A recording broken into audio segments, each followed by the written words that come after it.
we're in Viking country. We're about maybe 100 miles west of Oslo. And why is there a Christian church here? Why did Vikings ever become Christians in the first place? And I think we got to start the story there. And for everyone who has seen the Vikings streaming on Netflix or knows anything about Vikings, it's all true. Starting about the 700s, every year, right like clockwork, for a couple of hundred years, people from right around here would get on their ships once they figured out how to sail west. That was covered nicely, I thought, in the Vikings streaming series too, if you saw that. And they were just the toughest fighters. There was nowhere where anyone in that Anglo-Saxon, at this time, small duchies of England, any match for them. And the years went by. That was it. Viking means raider. That's what they did. You couldn't grow much here. Their culture was based on going out and taking stuff.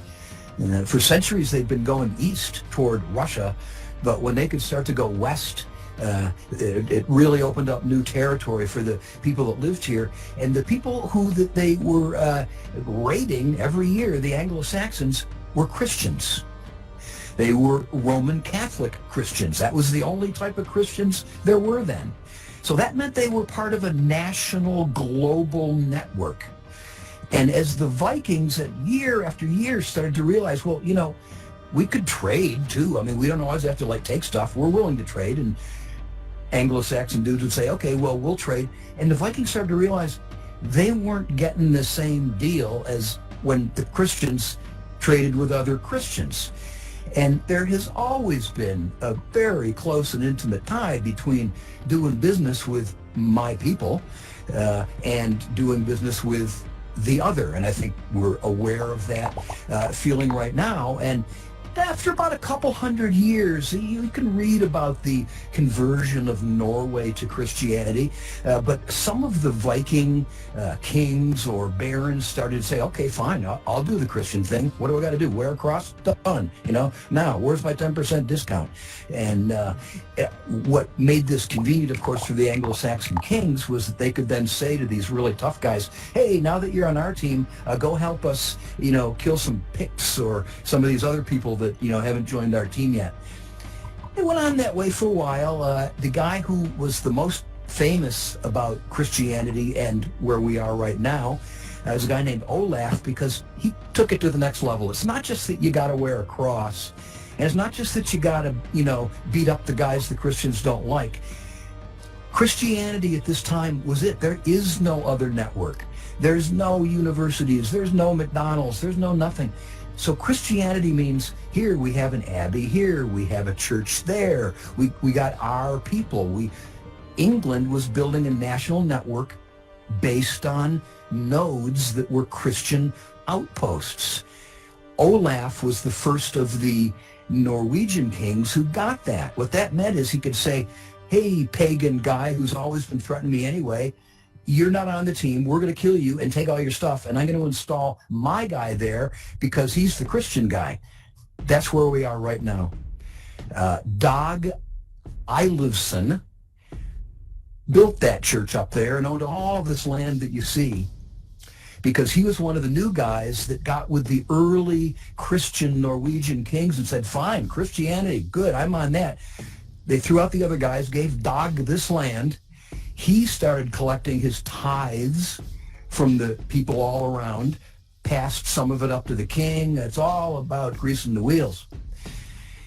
Another thing enters this picture here that is now what the story I want to tell you is really about. That was just the background. Because right when Dag was setting up his shop here and becoming a prosperous Christian local baron, another amazing thing was happening called the Crusades. Only a few years before Dag got this land, the Pope, I'm not quite sure, I can't, just let me finish the story, okay, thanks, we're coming to the best part, so hang in there. The Pope, in actually 1095, was trying to help out his Eastern Orthodox Christian guy and said, This is the best got out of jail card of all time. He just kind of had this off the wall idea. He said, if you will go to the Jerusalem and help the Byzantine Empire, fight off some of the guys that are giving him a problem now, like the Seljuk Turks, you are free of all your sin forever. Doesn't matter what. You'll go to heaven sin-free. That's it. Go on a crusade, make it to the Holy Land, help us out, wipes it all out. Genius move. The second guy that did it was the King of Norway at that time. In fact, he was the first of the kings to lead a crusade, and he's now called Sigurd the Crusading King. And Dag, whose place this is, went with him. Kings traveled with their most loyal barons, and then tons of guys rowing the boat and doing all the work. But in the year 1108, King Sigurd and Dag and about 6,000 other people set out in 60 boats from right around here to begin the Norwegian crusade. Well, they weren't in a really great hurry. Oh, I forgot to mention an interesting part. King Sigurd was 17. Dag was 19. These are young people, and they're taking 60 boats full of 6,000 of the toughest dudes on the planet off on a crusade. Well, they spent the first winter in England just sort of partying with Henry. This is after 1066 now, so Henry's a Norman. They hang out there all winter. Next spring take off, but they only make it as far as the northern coast of Spain, in the province that we now call Galicia, where the people weren't Christianized. And these 6,000 Vikings sailed in and said, hey, mind if we stay here for the winter? And the Galicians were like, oh, sure, fine. And after a couple of weeks, they said, actually, we changed our mind. You're eating too much. Could you leave? Vikings said, wrong answer, killed them all, took all their stuff. So that was the first of the battles in the Viking Crusade. There were two more in the Iberian Peninsula. The Iberian Peninsula at this time was kind of half Moorish and half Christian. They stopped in a town that was completely Moorish and just killed them all, took all their stuff.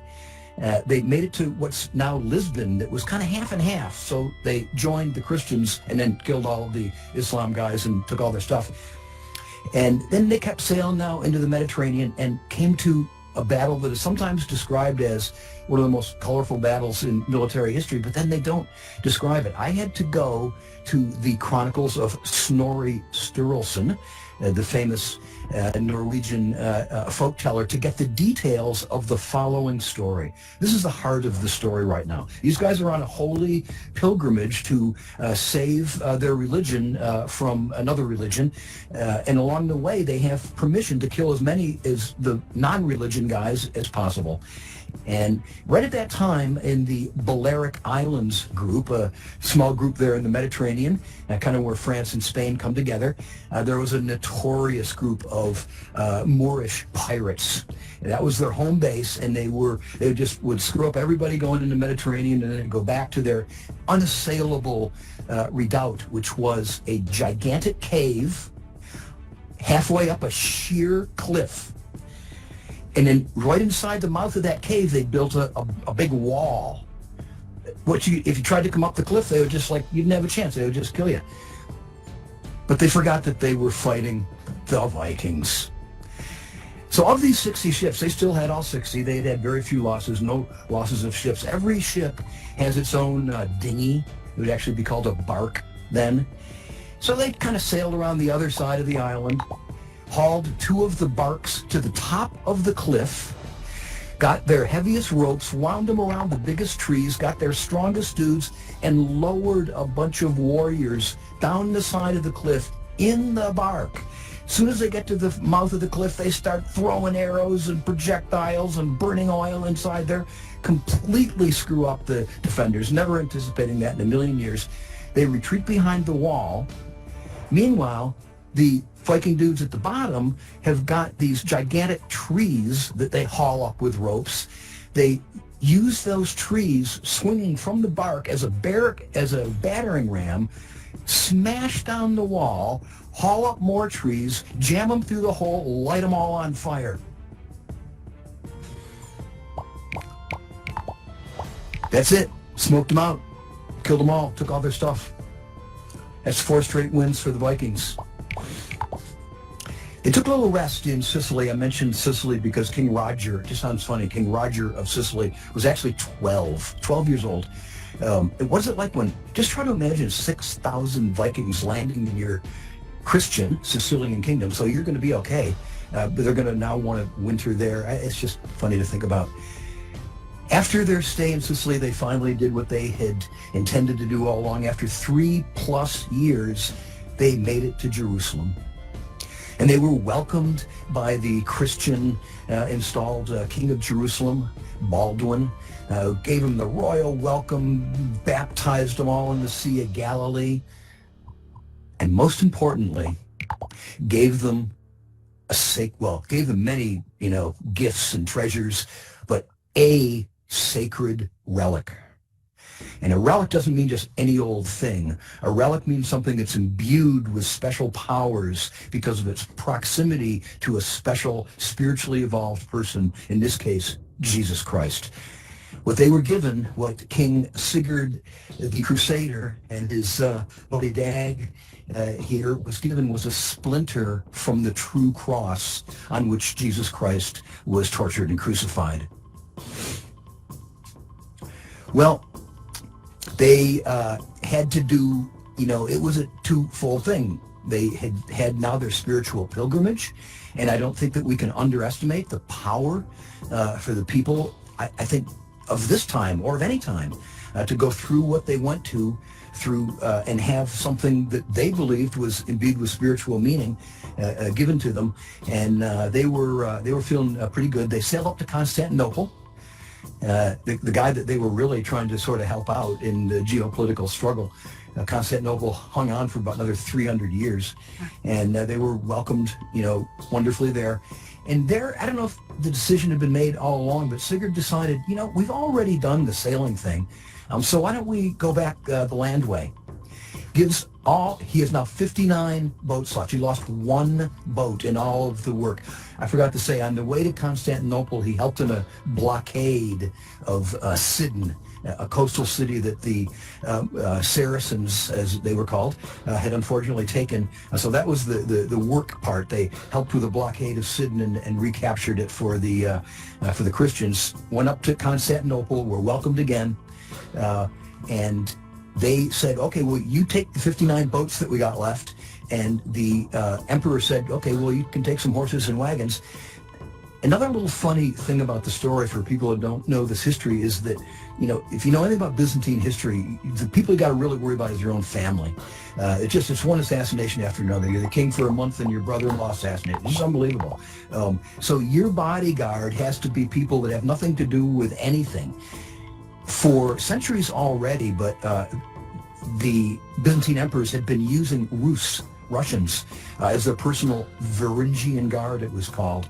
And as a result of the Norwegian crusade, probably about 2/3 of the really worker dudes stayed in Constantinople and really bolstered up the Varangian Guard. And so just, again, imagining a couple of thousand, blonde-haired, light-skinned guys going around Constantinople protecting the emperor, where some amount of the regular old people with the nobles, our friend Dag here, and King Sigmund, took 3 years to make it back. They visited the Holy Roman Emperor in Bavaria, a couple other adventures, made it home. Sigurd's half-brother had been doing a good job with that, church, getting your tithe, building that little national Norwegian Christian network thing. Sigurd was not in good shape. Sigurd was kind of a little bit crazy by the time he got back. He built a church and put the splinter there. Immediately when he got back, Dag built this, right where we are right now. This reconstruction. He actually built it up there. That was the abbey that he built, and his sister became the abbess. There was a chapel in there where services were held, and this crypt was underground beneath the chapel, where whatever treasures, whatever important things Dag had brought back from that pilgrimage were stored. Now, the place where Sigurd stored the splinter from the true cross was attacked only about 10 years after it was put there, and the attack was well known. So I believe there's a good chance the splinter was removed before that attack. And I don't know, Dag was his closest ally. To me, there's a very good chance that the splinter from the true cross of the Jesus Christ who was crucified was hidden in this crypt itself. I'll end the story on that speculation. You can let the thoughts of why pagans became Christians, why newly minted Christians would sail halfway around the world to get a splinter from a piece of wood, why this crypt has the strange power that I feel it still has today. I'm really drawn to it.